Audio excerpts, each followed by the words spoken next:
Bonjour, bienvenue dans cette nouvelle vidéo et ce qui m'a touché cette semaine, eh bien c'est tout le débat de la foi. Jésus dit souvent, la foi t'a sauvé, c'est ta foi qui t'a sauvé, on ne peut pas plaire à Dieu sans la foi. Et la bonne nouvelle, c'est qu'il suffit d'une toute petite foi, une foi comme un grain de moutarde, le grain de sénévé, une toute petite foi, mais Dieu regarde notre foi.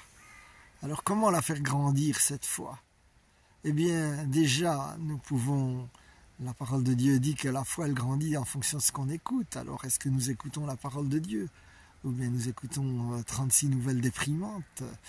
Ça, c'est déjà une première chose.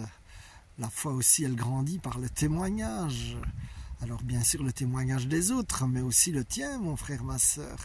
C'est important de t'arrêter, de regarder les pas de Dieu dans ta vie. Ce que Dieu a fait aujourd'hui ou ce qu'il a fait par le passé.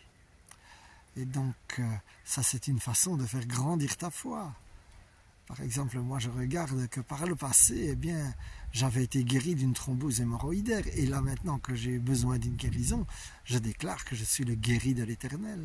Merci Seigneur. Et ensuite, la foi, eh bien, elle est vaine sans les œuvres, nous dit Jacques, je crois.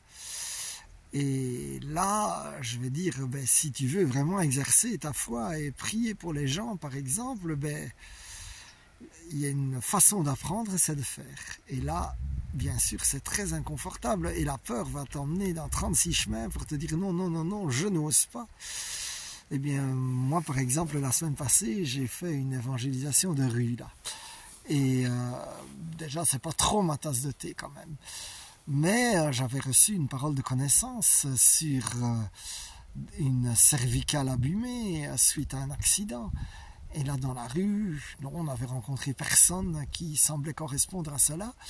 Et alors que nous revenions vers l'église, le point de départ, eh bien, subitement, j'ai comme une lumière, le Saint-Esprit qui me dit « Mais c'est dans un des autres binômes qui sont partis évangéliser ». Et donc là, j'ai eu un petit moment inconfortable de demander devant 10 personnes, est-ce qu'il y a une personne de vous qui a des problèmes de cervicale? La probabilité n'est quand même pas si énorme que ça sur 10 personnes. Eh bien oui, il y en avait une. Et donc alors, une fois que le vin était tiré, il fallait le boire. Donc j'ai commencé à prier pour cette personne. Et en tout cas, la douleur avait diminué. Et donc merci Seigneur.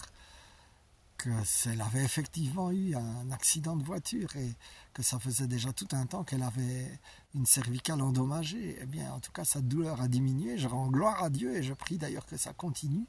Alors la suite, ça ne nous appartient pas, c'est Jésus qui fait. Mais en tout cas, ce moment-là, c'est un moment qui aide à faire grandir ta foi parce que j'ai osé l'exercer. Alors mon frère, ma sœur, ose. Ça, c'est vraiment la clé pour faire grandir ta foi. Et déjà, si tu peux oser à ton niveau, il y a tous les niveaux. Un simple niveau, c'est de bénir les gens. Et il y a 36 niveaux et le Seigneur, il va te faire monter marche par marche. Alors, merci Jésus. In Jesus' name, nous avons prié. Amen, amen, amen, sois béni.